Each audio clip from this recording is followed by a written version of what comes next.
coming on to this episode of the Vulnerability ROCKS podcast. No worries, Em. I'd like to introduce to you Sara. So Sara is a friend of mine from Brighton, back in the UK, and I've been watching her story on social media over the last few weeks since the announcement of the coronavirus, and what I've seen in your story, I think, is an amazing example to set to people. And I'd just like to share a little bit about that with the people that are following this podcast, and also a little bit about you and get to know you a bit better. Can I start by asking you just to introduce yourself to the listeners and tell them a little bit about you and where you're from and where you're at, what you're about? Okay.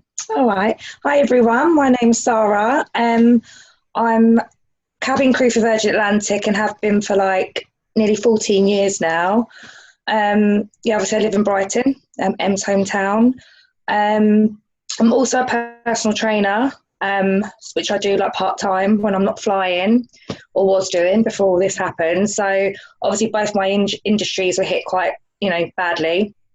I've been furloughed for 2 months at the minute with Virgin, and obviously I'm unable to, PT clients and stuff. So it's just, I was in 2 industries that, got affected quite badly with it all.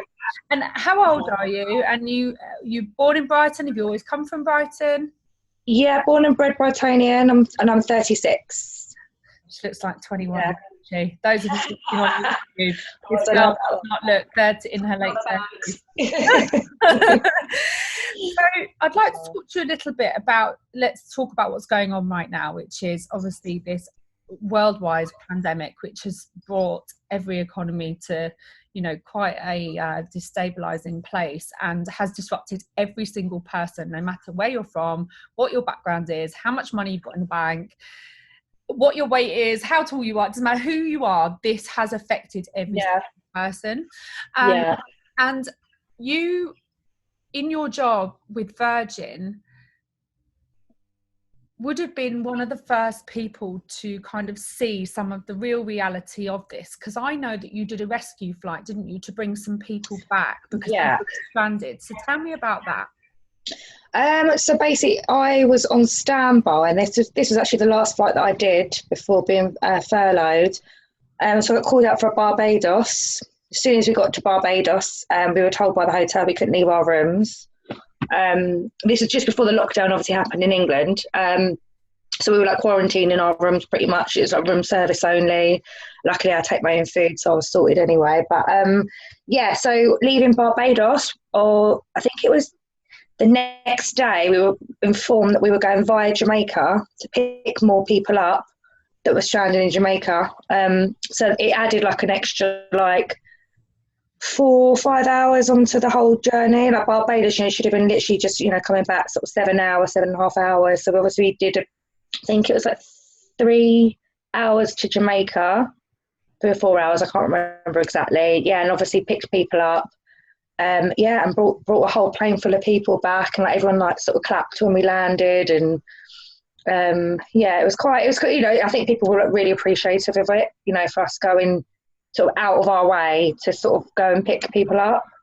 I know of a couple that were not stranded in Barbados, but on the day they were supposed to fly home, because of this and all of the airways just being closed and all of that beyond everybody's control, they weren't able to come back on the day they were supposed to come back. So there was a lot of real fear around, am I going to get back, So I can only imagine that people were really, really happy to see you guys show up. Totally. So what were the passengers like? Because I know of a couple that was really, you probably flew them home actually.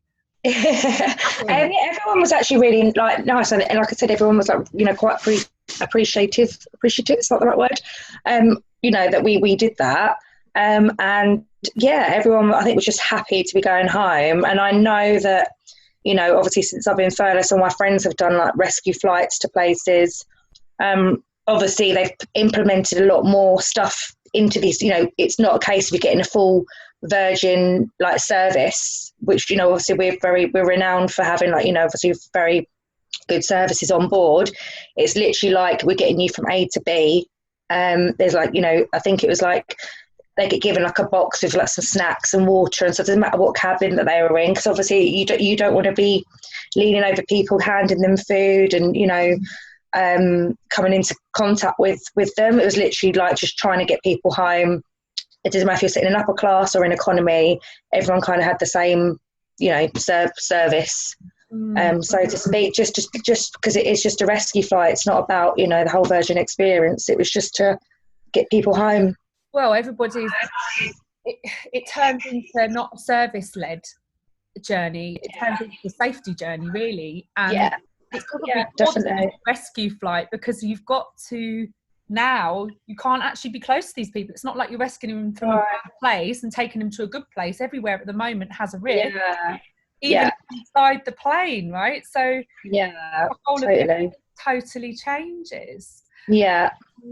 So you know, a few people must have had some really weird flights, you know, not the norm. I think so. And like I said, obviously I've not flown since then, so that was like, you know, just before the lockdown happened. It was quite a good few weeks ago. So I think it is just literally a case of just getting people from A to B at the moment. And I know that when you made that flight, the timing of that, Corona was, the risks of it were very well known in the UK at that time. And how did you, obviously I understand that you love your job and you wanted to go and help bring people back, and it's part of your job and it's just what you do, but how did you feel? Because potentially you don't know, like there's risk for you. Right? So how did you totally. I mean, I kind of had this sort of mentality that, you know, someone's got to do it, and it's, you know, I like to think that I'm pretty in good shape and all the rest of it, and, you know, I just, obviously I was being precautious. I was trying, you know, not getting too close to where I was wearing gloves, etc., that kind of thing. But yeah, I mean, there was a part of me that's probably a little bit like, but I don't know, it wasn't like I was stressing out about it. I just kind of got on with it and got it done. It wasn't ideal, you know, it's not ideal to pick, but, you know, it's, someone's got to do it, and it felt good just being able to help. That's the main thing, like, you know. And I know sort of that couple that I know that they were very worried about getting home for about 3 days, and then they, you know, they said that a Virgin could get them, and afterwards they said they'd gone from there to Jamaica, and obviously they were really grateful. They would have been on my flight then. That would have been one. They would have been really grateful, and they were like, you know, just so glad to be home. Really long journey. Glad to be home. And I know that my one of my cousins, he was stranded in Bali for weeks, him and his girlfriend, and then obviously they only went for like a couple of weeks or something, but they ended up being out there for an extra few weeks, so they couldn't get home either. Luckily they managed to get home now, but I know that, you know, my family were like really worried. My auntie and uncle were like, how are they going to get home? Just cancelling flights left, right and centre. So I know it's if, you know, everywhere around the world I think there's still people stranded. Do you know what I mean? It's there definitely are. So you've come back, so you've been furloughed, so tell me, obviously I have a few friends in aviation, and your lives were sort of the first lives really to get turned totally upside down because of the air restrictions that came in place. So tell me, you know, how did you feel when you received that news that you had to be furloughed for however long? Or well, initially, before the furlough came into place, we were all asked, obviously our union did it on our behalf, to take 2 months unpaid, just to save job losses, obviously, to sort of, you know, everyone in the company taking 2 months unpaid. And, you know, at first I was like, I did have a bit of a meltdown, because I was like, oh my God, I was like, how am I going to afford to pay my rent? And I went into panic mode. And then obviously I looked into like tax credits and all that kind of thing, and I just thought, right, I need to get myself a job. And things have worked out really okay now, but I think that initial reaction was like, oh my God, like it was just massive panic. And then obviously, since then it's good. So the panic was kind of over. I had like a little meltdown, and then it was sort of, you know, I sort of got into a plan of action with what I was going to do to sort of overcome it, really. At that time, though, you didn't have, well, nobody did. Nobody had any idea about furlough or that it was coming. No, no. Quite an overwhelming space to be in that moment. Yeah, definitely. Because I was, obviously, like, I live in a house share, but obviously I pay rent, I pay bills. So I just automatically just panicked. I just thought, what am I going to do? Yeah. But obviously things have worked out better than a lot better than I thought they were going to be. So that's a positive. It is. And then your next move, which is the bit that I just adore, and I messaged you about it. I just think in moments of crisis, like, people can go into real panic, and people, there's different modes in life that we can be in. We can either be the fixer, we can be the victim, or we can be the aggressor. There's 3 roles that we as human beings circulate through in our lives from any one moment to another, right? So in that crisis moment, it makes sense to me that you've got a lot of people go into that victim mode, like, oh my God, what am I going to do? Yeah. But you very quickly moved out of that place. And this is the bit that I absolutely love, because at that moment in the UK, shopping was a nightmare.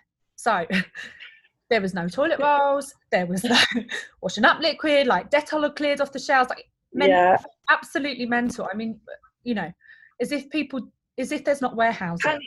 Yeah. There's just what's on the shelves, so let's freak out. But anyway, that aside, you very quickly moved into a completely different mode. And this is the bit that I absolutely love, because tell me what you went and did next, because I just think it's wonderful. Well, I went and got myself a job at Asda. I love it. Stacking shelves, which was like, sort of, I just wanted it. I was looking for kind of anything, preferably something physical, because both my jobs are quite physical jobs. I'm not the sort of person that can sit down all day. Yeah. So I landed myself a role at a local Asda branch. I just think it's amazing. Now. Yeah, I think it's amazing, and for so many reasons. One, because you showed your resilience in being able to move out of that victim space. Not that I'm saying, but that, like, oh my God, panic, what am I going to do? Space. Into very practical, pragmatic space to, a resilient move. But also what you did, I think, is you represent something that I don't see in loads of people. So quite often people won't turn their hand to anything, do you know? It's so versatile. And I just think it's a wonderful way to be, because that's the sort of stuff that gets people through difficult times. So rather than sitting down and just bowing down and taking whatever comes your way, if you can adapt and be versatile, it's a wonderful skill to have in life, I think. Yeah, and totally. And I think what you did, as someone who is on social media and does influence people, I think you set an amazing example, especially to younger people as well. So, my career that I absolutely love, like, I don't know what's going to happen with it next, right? And at that point, you didn't know about furlough, you didn't know what was coming. No. But that doesn't mean that we sit down and just take it, right? We stand up and we get on. And I just think it's wonderfully British. And I think it's just a great example to set to people. Oh, that's lovely. That's like... Yeah, I mean, for me, it was just like, the whole thing, like, obviously there's nothing wrong at all with working in supermarkets, because I'm working in one, but, the whole, like, ego thing, like, oh, working in a super, I didn't think that I would ever get a job in a super. I thought my career would be flying or PTing, but I just, it didn't faze me. I mean, I've had people saying to me, good on you, I couldn't go and work in a supermarket. And I'm like, but that's your ego saying that. Like, at the end of the day, being in that supermarket is helping the nation, it's helping your community by, obviously feeding the nation, so to speak. And for me, it gets me out of the house, I get to move about, I get to talk to people, and I just have no problem with whatsoever putting on my little Asda, when I go to work and stuff and hang out with the Asda crew. Like, I just, I never thought I would do something like that, but for me, it's just, it was no question about it. I was just on it. And this is what I love. And so it's interesting that you say people come to you with the feedback of, oh, good for you, I could never do that. It always intrigues me as to why someone could arrive at the conclusion that they could never do that. I think it's the ego. I think for this particular person it was anyway. Yeah, and also maybe it comes, everybody's upbringing is so different. So there's a lot put on us in terms of, if you do this, you're successful. If you do this, that's not success, or whatever it is, right? So I've been brought up by, you know, my parents that as long as you're grafting, you're good. Yeah, 100%. That's the way I've been brought up as well. As long as you're grafting, you're all good. And that's basically it. I've also been brought up by my mother, who teaches me you can do anything and be anything you want to be, you know, which when I was crusading around at 10 years old, telling everyone I'm going to be an astronaut with no real plan. I mean, you know, it's a dream.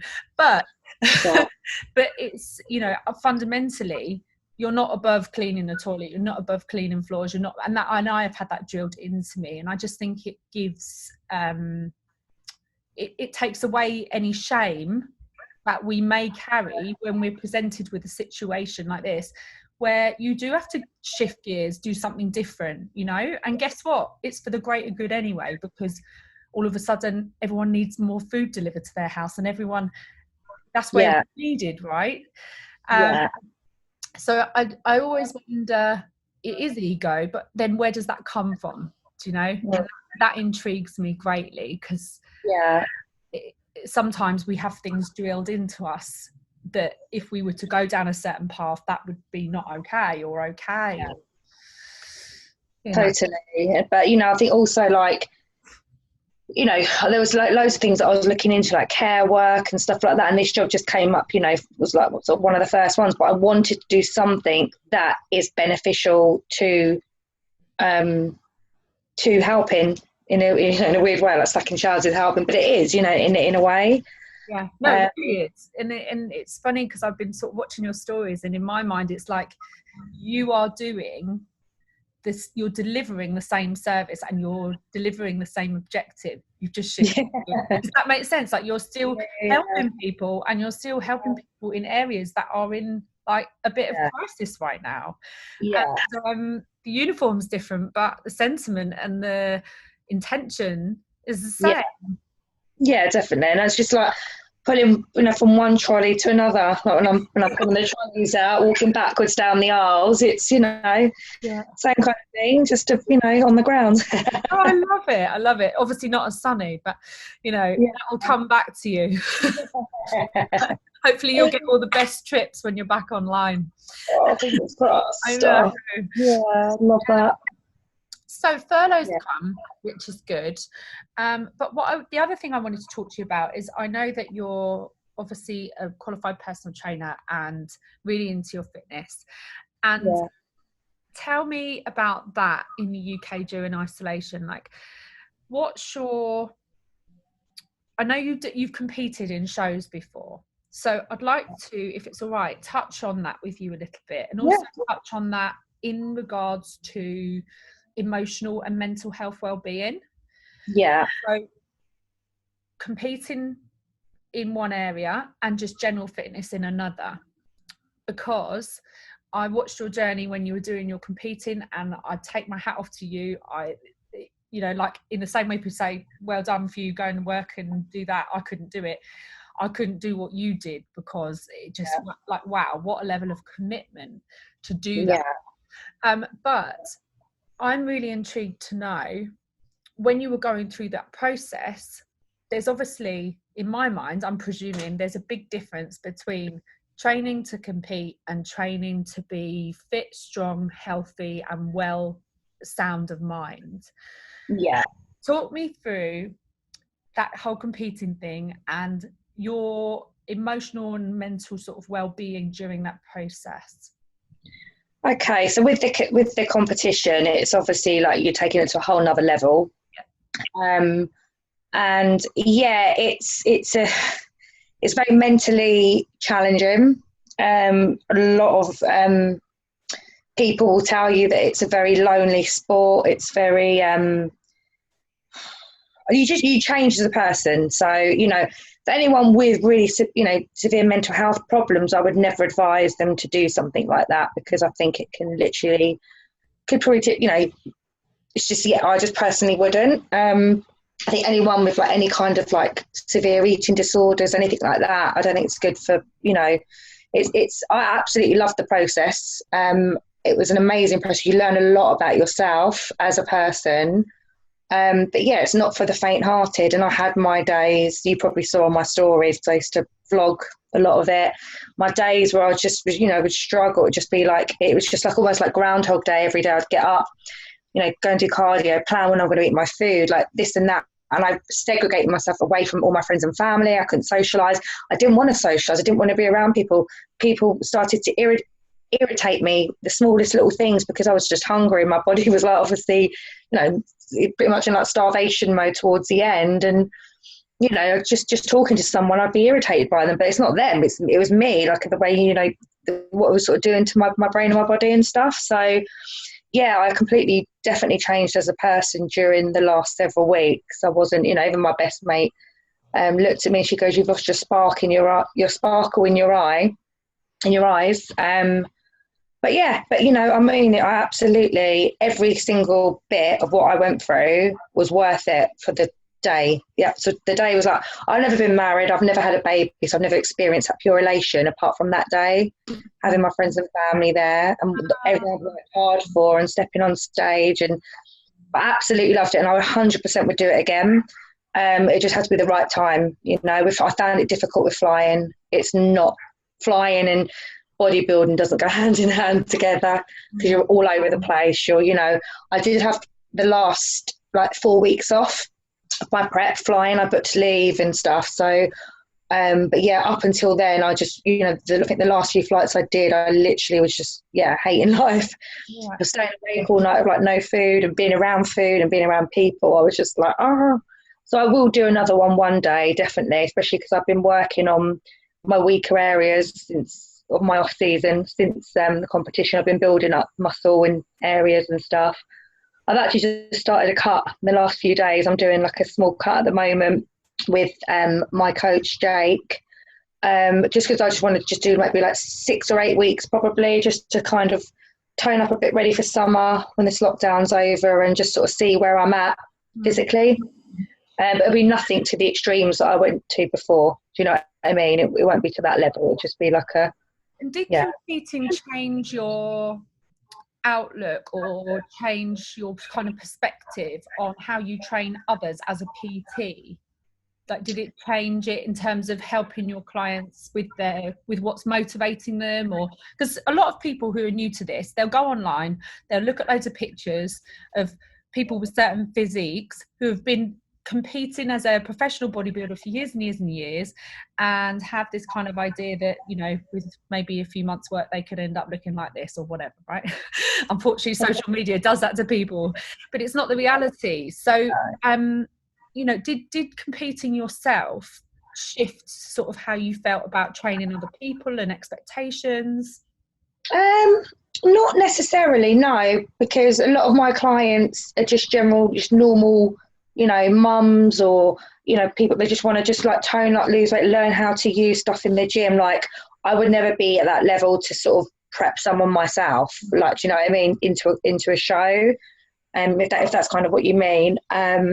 But, obviously gaining the knowledge that I've gained through doing that is definitely going to be beneficial, if I'm helping someone with like their nutrition plan and things like that. So, and if people, I suppose what I mean by that is, does it help you to, or maybe you had that already, just people's expectations of what they can do for themselves when they're coming to you, and being able to kind of guide them that, this is one day that took X amount of months to get to. It's not everyday living kind of thing, Oh yeah, I'd make that very clear. If anyone like said to me, like, about how looking like that, it's like years of training and then obviously months of dieting and training, manipulating the body to look like that. That's not a realistic way to look all the time. It's not possible for a woman or for people to look like that. Do you know what I mean? It's it's, you know, it puts a lot of strain on the body and stuff. But most of my clients just, you know, generally want to like get fit, tone up, lose a bit of weight. And I've had quite a few good, you know, success stories with that, which has been amazing. And it's like, yeah, absolutely love seeing the results. Yeah. And what do you love most about training your clients and what they get out of it? Just seeing them grow like every week and just seeing the confidence that comes with it. Like one of my clients, I've been blessed her, I think her wedding's been postponed now, but she was getting married in September. And her, you know, when she started seeing her results and her husband saying to her, like, oh my God, like, you know, giving her compliments about her weight loss, and she was just so motivated. I was so proud of her. And then obviously this has happened. Yeah. And I've offered her to do Zoom calls and stuff, but I think at the minute she's lost a bit of motivation because her wedding's obviously been postponed. And, you know, it's understandable. Some people sort of have lost their motivation because they're not in a gym environment and that. But yeah, definitely confidence that comes with you know, with people. See that confidence shining through, and it's an amazing, makes me feel very good. Yeah. Good. Yeah. And do you have any tips during lockdown for people that want to stay active, don't have any equipment at home? What would be your top 2 tips for them? I would say definitely get out, get your steps in while, you know, because we can. Definitely do your walk or cycle, something like that. And there's so much stuff you can do with body weight, so much. So you can do a whole body workout just using, you know, just your body weight. So I always say to people, it doesn't matter what you're doing as long as you're moving and doing something. You're just you know, doing a bit of gardening, just bending down, lifting up pots and planting things, you're moving, you're sort of, you know, you're burning calories.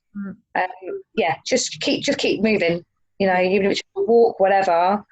And I think it's really good for the mind as well. I'm going to go out for a walk after this, go along the seafront, and yeah, just get some steps in today for me. It does, especially when the sun's out. It's, you know, it's just it's a bit more positive. Made a massive difference here, as I was talking about earlier. We've just done 3 weeks of 24/7. No. And you're not allowed out. You're only allowed out twice a week for food with a permit. And prior to that, so 5 weeks we've had basically where you're not allowed to exercise outside. You can only leave your home for food. And that got lifted yesterday. We're still on a curfew overnight. During the day that's been lifted, and now we are allowed to go out for 1 to 2 hours exercise a day, or a walk. It doesn't have to be like, you know, a sprint or whatever, just a walk. And I have to say, after 5 weeks, it makes such a difference for your head. I mean, totally. And being in the natural daylight and all the rest of it, like, yeah, I mean, it must have been so hard for you guys. Yeah, it's you underestimate just how much it does affect you, actually. So I think a lot of people were super grateful to be out yesterday for a walk. I bet everyone's just like smiling behind their mask. Unfortunately, not unfortunately, but you know, you can only leave your home here if you have a mask and gloves on. But yeah, I'm sure there were a lot of smiles behind those masks yesterday. I bet. Yeah. And that's the thing, you know, I've had a few friends that are finding it very difficult, this whole lockdown, and being very negative, and all the messages are quite negative. And I'm just like, just go out and go have a walk, like do something, and just sit in the house, like, you know what I mean? Just try and do something to promote a bit of positive energy back into yourself, even if it's just something like that. But so, you know, some people maybe don't sort of see it in the same way as I do, maybe. So important. Like my mind shift has definitely shifted over the last few years. My motivation for wanting to move my body. You look amazing doing it as well. Like I moved away from, I want to just have a body of this size and shape, to what's actually motivated. Like, am I motivating myself out of shame? Am I shaming myself into moving? Because that in itself, although on the outside you're looking good, if you're motivating yourself through shaming yourself for being overweight, then it's great looking on the outside, but it's a bit ugly on the inside. So like for me, I've been working really hard to move away from that, and to move with love.